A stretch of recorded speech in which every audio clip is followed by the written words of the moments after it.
Hi guys, it's Gianpaolo Lorusso speaking for a new edition of the Top 10 PPC News-Parade of the third week of January 2026. What are we talking about today?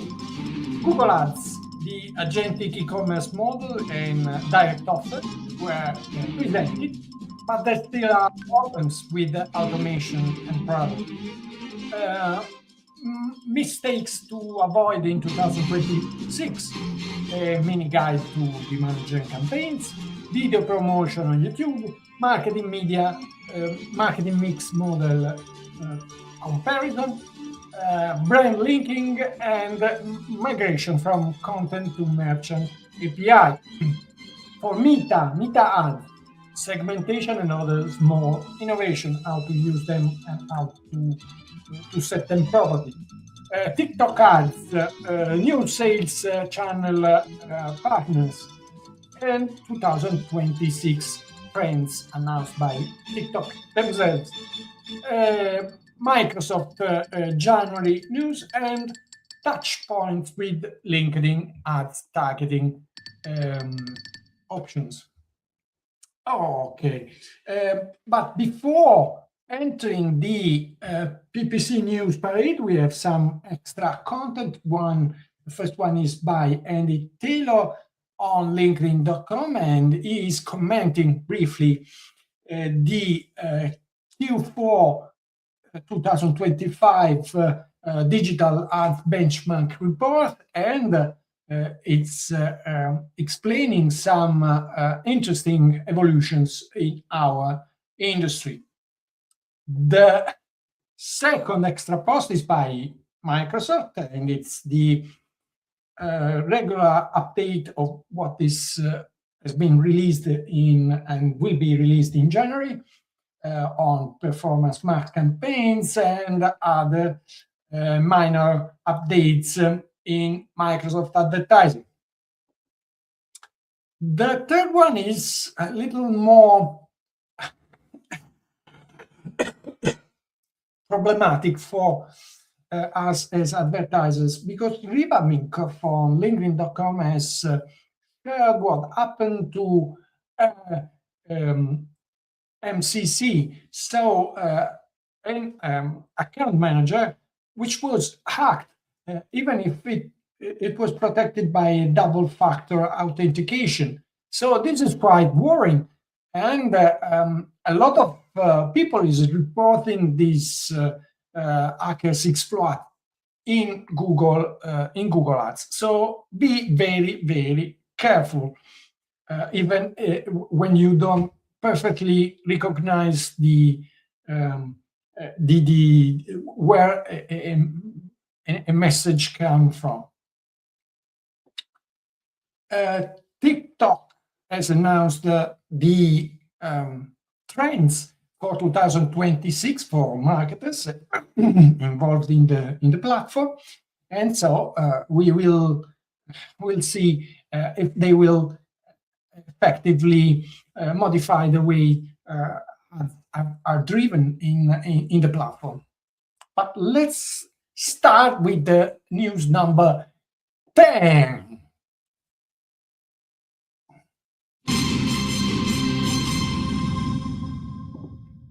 By Emmanuel Floss on LinkedIn.com. He is explaining what is changing with the migration set for August 18, 2026, of course, from Content API to the new Merchant API. So he is explaining what is going to happen and who has to do something and to worry about setting it properly, because after the migration something will be set not effectively, not correctly. News number 9. Via Camargo on LinkedIn.com has shared some interesting information about a new section which has been shown in some accounts in Google Ad Labs, which should be the way to tell Google AI all the information on your brand. So brand linking is called the new section, and it's probably going to be released in a part of 2026, but I think quite soon to anyone. News number 8.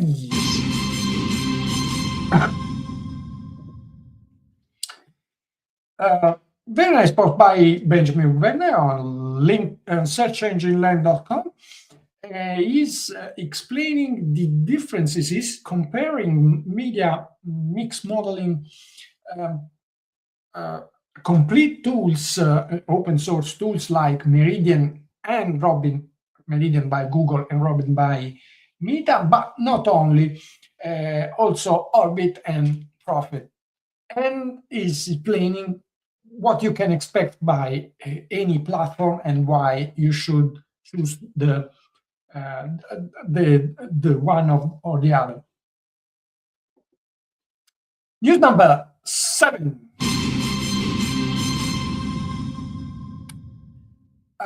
YouTube adds new options in promoting videos directly into YouTube itself.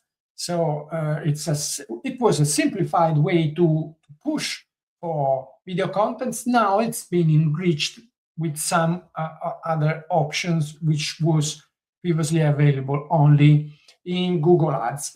Let's see if this option will remain in YouTube or being or simply move to Google Ads. It's probably a marketing move to push for content creators to use ads. So it's probably, in my opinion, it's likely to remain there. News number 6.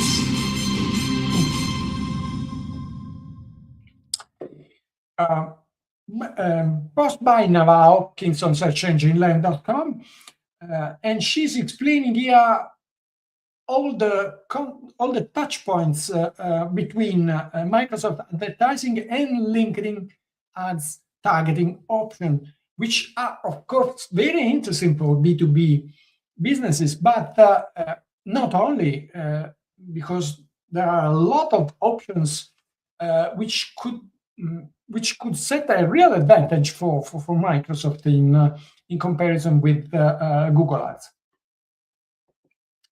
News number 5.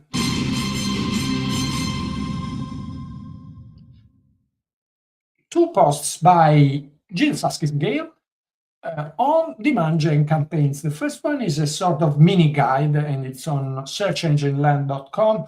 So she's explaining the characteristics of this type of campaign and how to use it properly. And the second one by Jill Saskis-Gale, again on LinkedIn.com. It's a newsletter, and she's explaining. She's reporting a real case story and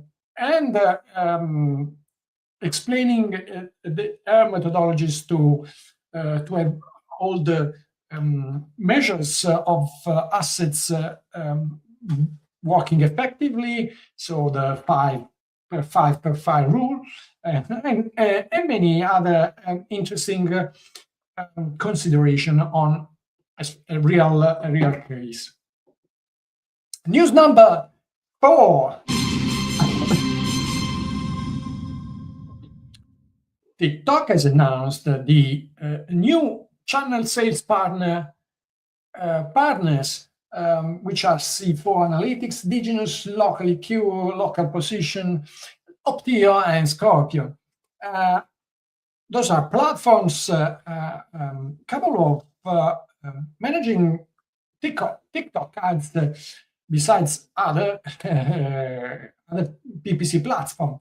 So this is very interesting because probably it's going to the number of these partners is going to increase, and they will be interesting for someone already using them. Of course, instead of learning how to set the campaigns directly in LinkedIn. News number 3. That's a sort of recap of the latest updates in Meet Ads by John Loomer on johnloomer.com. Nothing really strange in this post, apart the fact that last week we already highlighted the breakdowns by attribution and conversion count, but there are also some other things in this post which have been enriched by John with some personal and real cases consideration. So I strongly suggest you to have a read, beside the fact that this has not been announced anything terrific in the week by Meta Ads. News number 2.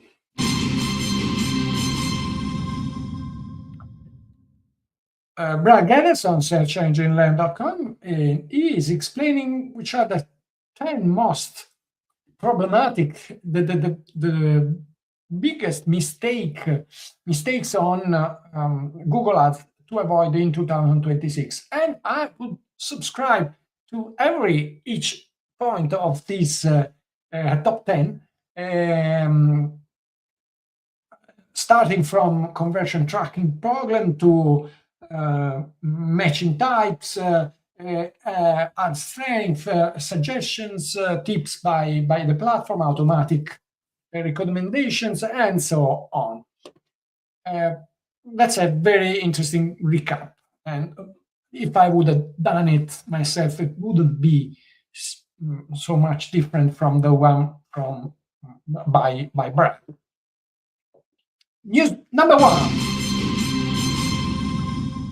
3 posts. One is for sure the news of the week, the fact that Google has announced what they call the Universal Commerce Protocol. So it's a agentic e-commerce model that will enable Gemini and the future models, AI models, to buy online directly without the user interacting with the final e-commerce site. So that's, of course, very interesting, the implication of what of this evolution, which has been followed also by, or at least anticipated by, OpenAI and Microsoft.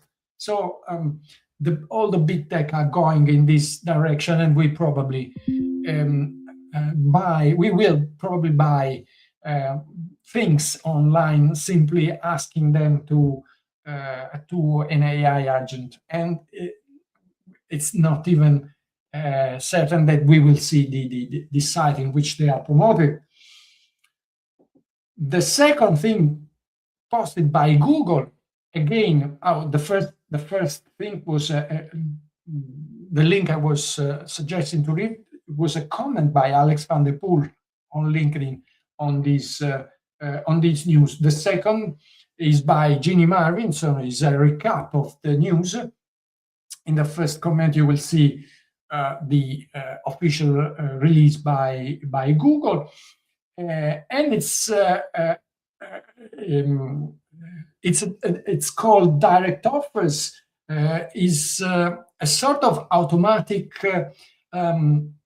offer matching with our users, with the users of an e-commerce.